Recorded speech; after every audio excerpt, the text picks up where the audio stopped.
제가 좋아하는 찬양 가운데 다음과 같은 가사가 있습니다. 잠시 여러분과 나누기를 원합니다. 하나님은 일하시네, 여전히 일하시네, 지금도 일하시네. 때로 우리는 알 수 없지만 하나님은 지금도 일하시네. 볼 수도 없고 알 수도 없지만 기억하라, 주께서 지금도 다스리시네. 기필코 너를 인도한다 약속하셨네. 하나님은 지금도 일하신다네.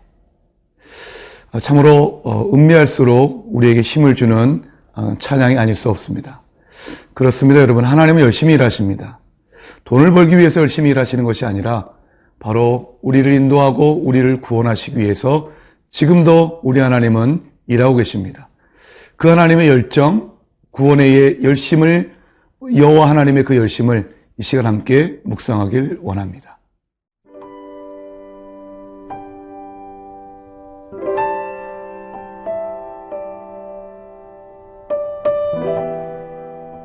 열왕기하 19장 29절에서 37절 말씀입니다. 또 네게 보일 징조가 이러하니 너희가 금년에는 스스로 자라난 것을 먹고 내년에는 그것에서 난 것을 먹되 제3년에는 심고 거두며 포도원을 심고 그 열매를 먹으리라. 유다 족속 중에서 피하고 남은 자는 다시 아래로 뿌리를 내리고 위로 열매를 맺을지라. 남은 자는 예루살렘에서부터 나올 것이요 피하는 자는 시온산에서부터 나오리니 여호와의 열심이 이 일을 이루리라 하셨나이다 하니라. 그러므로 여호와께서 아수르 왕을 가리켜 이르시기를 그가 이 성에 이르지 못하며 이리로 화살을 쏘지 못하며 방패를 성을 향하여 세우지 못하며 치려고 토성을 쌓지도 못하고 오던 길로 돌아가고 이 성에 이르지 못하리라 하셨으니 이는 여호와의 말씀이시라. 내가 나와 나의 종 다윗을 위하여 이 성을 보호하여 구원하리라 하셨나이다 하였더라. 이 밤에 여호와의 사자가 나와서 아수르 진영에서 군사 18만 5천 명을 친지라. 아침에 일찍이 일어나 보니 다 송장이 되었더라. 아수르 왕 사네립이 떠나 돌아가서 니느웨에 거주하더니 그가 그의 신 니스록의 신전에서 경배할 때에 아드람멜렉과 사레셀이 그를 칼로 쳐 죽이고 아라랏 땅으로 그들이 도망하매 그 아들 에살핫돈이 대신하여 왕이 되니라. 국가적 위기 앞에서 히스기야는 하나님께 엎드려 기도했습니다. 하나님은 기도하는 히스기야에게 응답하십니다. 그 응답의 또 다른 내용이 오늘 본문 29절이 이렇게 이야기합니다. 또 내게 보일 징조가 이러하니 너희가 금년에는 스스로 자라난 것을 먹고 내년에는 그곳에서 난 것을 먹되 제3년에는 심고 거두며 포도원을 심고 그 열매를 먹으리라. 지금 예루살렘 성은 아수르 군대에 의해서 포위된 상황입니다. 그렇기 때문에 성 밖으로 나가서 어떤 농사를 지을 수가 없지요. 그러나 하나님은 29절을 통하여서 바로 이 예루살렘의 회복을 약속하십니다. 올해에, 내년에, 그리고 3년째 되는 해에 어떤 열매를 거둘 수 있는지 우리 하나님은 너무나도 멋있게 우리에게 약속을 하고 계십니다. 그렇습니다. 하나님은 우리에게 이렇게 오늘이 아닌 금년과 내년과 제3년의 귀한 비전을 허락하여 주십니다.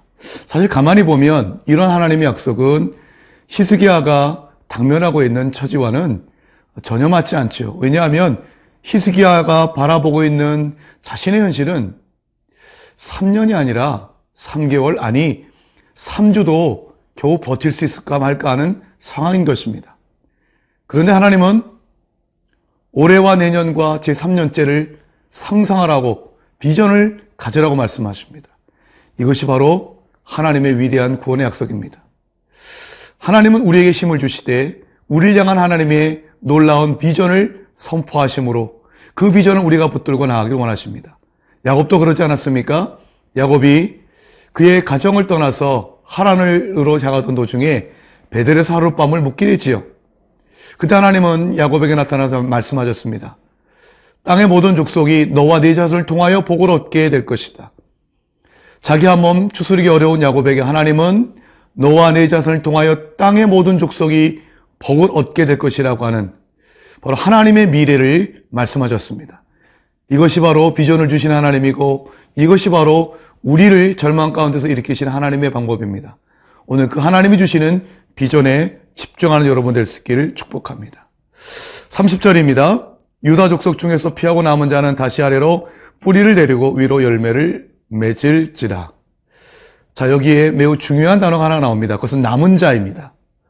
이 남은 자라고 하는 것은 이제 예루살렘 성이 포위가 되어서 마지막까지 살아남은 자라고 하는 뜻이지요.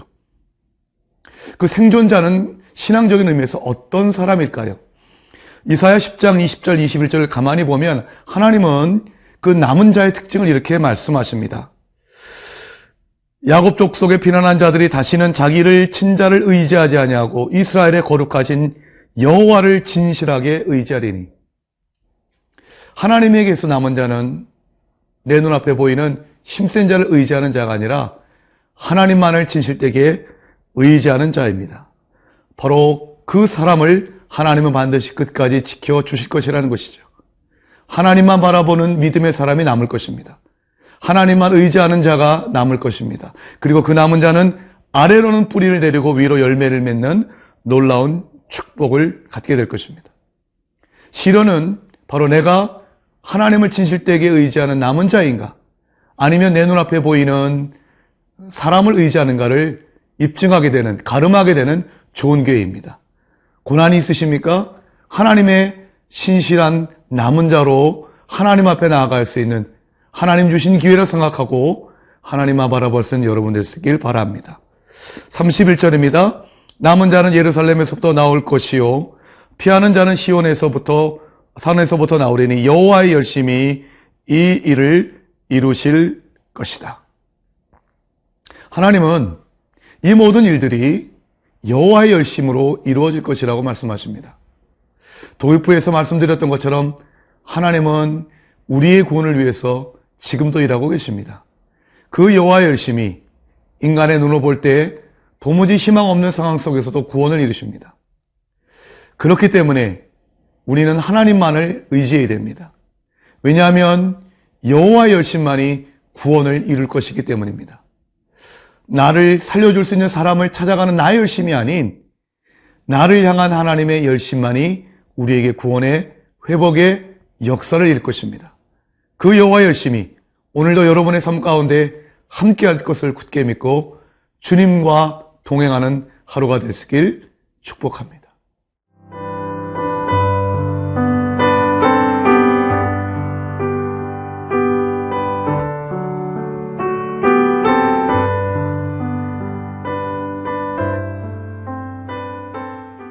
만군의 여호와의 열심히 이룰 것이다. 그렇습니다. 하나님의 열심이 있으면 우리를 침입하는 그 누구라 할지라도 하나님은 그 모든 대적으로부터 우리를 지키시지요. 32절 그러므로 여호와께서 아스루 왕을 가리켜 이르시기를 그가 이 성에 이르지 못하며 이리로 화살을 쏘지 못하며 방패를 성을 향하여 세우지 못하며 치려고 토성을 쌓지도 못할 것이다. 32절에 반복되는 단어가 뭡니까? 못하며 못하고. 우리를 치려고 하는 대적이 만군의 여호와 열심히 우리를 보호하신다면 그 어떤 대적도 다 못하게 될 것이라는 것입니다. 우리를 위하여는 모든 계계가 다 좌절될 것이라는 뜻입니다. 하나님은 그렇게 우리를 구원하십니다. 하나님만 바라보면 우리를 향한 모든 대적들은 다 재기불능, 그 어떤 시도도 좌절될 것을 믿습니다. 그렇다면 하나님이 이렇게 남유다의 백성들을 사랑하시고 지키시는 까닭이 무엇일까요? 물론 직접적으로는 히스기야가 간절히 기도했기 때문일 것입니다.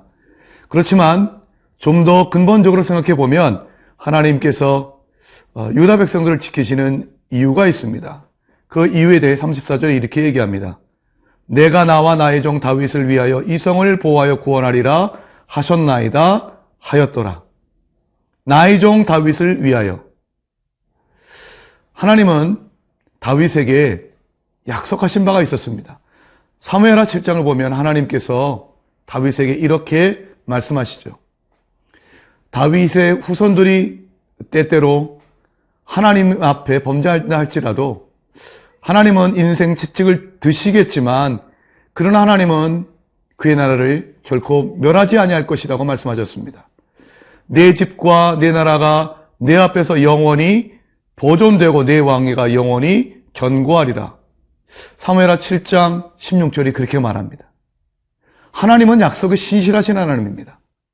하나님은 다윗에게 약속하셨기 때문에 그 약속을 지키시기 위하여 그 언약에 신실하신 하나님이 되기 위하여 남유다 백성들을 구원하시는 것입니다. 열왕기하 8장 19절에서도 여호와께서 그의 종 다윗을 위하여 유다 멸하기를 즐겨하지 아니하셨으니 이는 그와 그의 자손에게 항상 등불을 주겠다고 말씀하셨음이더라. 성도 여러분, 하나님께서 다윗에게 주신 그 약속은 예수 그리스도의 피로 맺어진 신약 백성의 언약의 피를 또한 상징하기도 합니다. 예수 그리스도의 십자가의 피를 믿고 그 피를 의지하여 하나님의 백성이 된 우리라면 하나님이 어찌 우리를 지키시지 아니하시겠습니까? 영원히 지키실 것입니다. 언약에 신실하신 그 하나님만 바라보며 오늘도 승리하길 기원합니다. 자, 하나님은 그 히스기야를 들으셔서 이제 아수르 군대를 치십니다. 그 내용이 35절에 나와 있습니다. 이 밤에 여호와의 사자가 나와서 아수르 진영에서 군사 18만 5천 명을 친지라. 아침에 일찍이 일어나 보니 다 송장이 되었더라. 가만히 생각해 보면 이 말씀은 너무나도 두려운 말씀입니다. 하나님은 아수르 군대에게 한 천사를 보내서 사자를 보내서 그 아수르 군대의 18만 5천 명이라고 하는 그 많은 숫자의 군인을 단 하루 사이에 다 죽이셨습니다. 주 1세기 유대 역사가였던 조세푸스는 하나님께서 전염병을 보내셨다라고 추측하기도 합니다. 여러분, 우리는 출애굽기 12장에서 하나님이 10번째 재앙을 이집트에 내린 걸 기억하지요. 그것은 바로 애굽의 장자와 가축에 처음 난 모든 것들을 치시는 것이었습니다. 그 이래로 하나님은 단 하루 사이에 한밤에 18만 5천 명을 치시는 놀라운 이적을 행하셔서 히스기야를 구원하셨습니다. 과연 그 어떤 사람이 이와 같은 하나님의 구원의 방법을 감히 생각할 수 있었을까요? 아무도 생각할 수 없는 방법이었습니다. 하나님은 우리의 기대와 상상을 뛰어넘어 우리를 구원하십니다. 그 구원은 어디서부터 옵니까? 히스기야의 간절한 기도, 그리고 언약에 신실하신 하나님으로부터 온 것입니다. 그 하나님만 바라볼 수 있길 축복합니다. 마지막으로 36절, 37절을 보면 이사야가 예언한 대로 아수르 왕 사나립은 자기의 군대가 모두 전멸한 것을 보고 니느웨로 돌아가 결국은 타살이 됩니다. 이 모든 것은 바로 열왕기하 19장 7절에서 예언했던 하나님의 말씀의 성취였습니다. 하나님의 말씀은 이루어집니다. 하나님의 심판과 하나님의 구원의 약속은 반드시 이루어집니다. 오늘도 여러분에게 행하실 하나님의 구원의 약속, 하나님의 역성을 치고자 하는 모든 대적들을 향한 하나님의 심판은 이루어질 것입니다.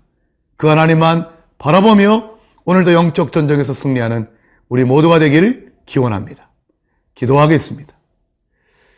좋으신 하나님, 어려움과 시련이 찾아올 때 기도하기를 원합니다. 우리의 기도를 들으시고 십자가로의 피로 세우신 언약을 기억하사 우리를 지키시고 우리 가운데 구원과 회복을 이루실 줄 믿습니다.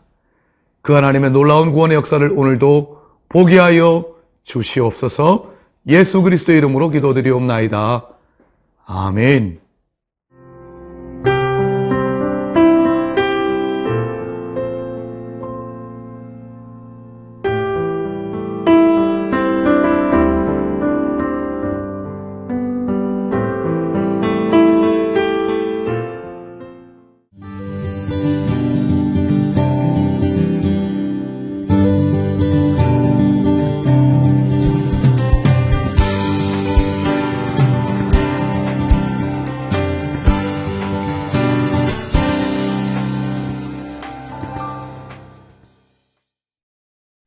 제2회 CGNTV 생명의 삶 큐티 간증수기 공모전. 치유와 회복, 기쁨과 감동, 큐티를 통해 경험한 하나님과 나의 이야기를 자유롭게 작성하여 보내주세요. 분량은 A4지 한두 장으로 주제에 맞는 큐티 간증과 더불어 이름, 전화번호, 주소, 출석교회, 큐티 날짜와 본문, 공모전을 알게 된 계기 등도 함께 보내주세요. CGNTV 홈페이지에 있는 큐티 간증수기 공모전 페이지에서 작성하거나 공모전 접수 양식을 다운받아 작성하여 이메일로 보내실 수 있으며 수기로 작성한 경우 우편 접수도 가능합니다. 이번 공모전은 7월 1일부터 8월 31일까지 진행되며 당선작은 9월 16일 홈페이지 및 개별로 통보될 예정입니다. 당선되신 모든 분과 참가자를 위한 다양한 상품도 준비되어 있습니다. 제2회 CGNTV 생명의 삶 큐티 간증수기 공모전. 하나님의 말씀을 사모하는 분들의 많은 관심과 참여 바랍니다.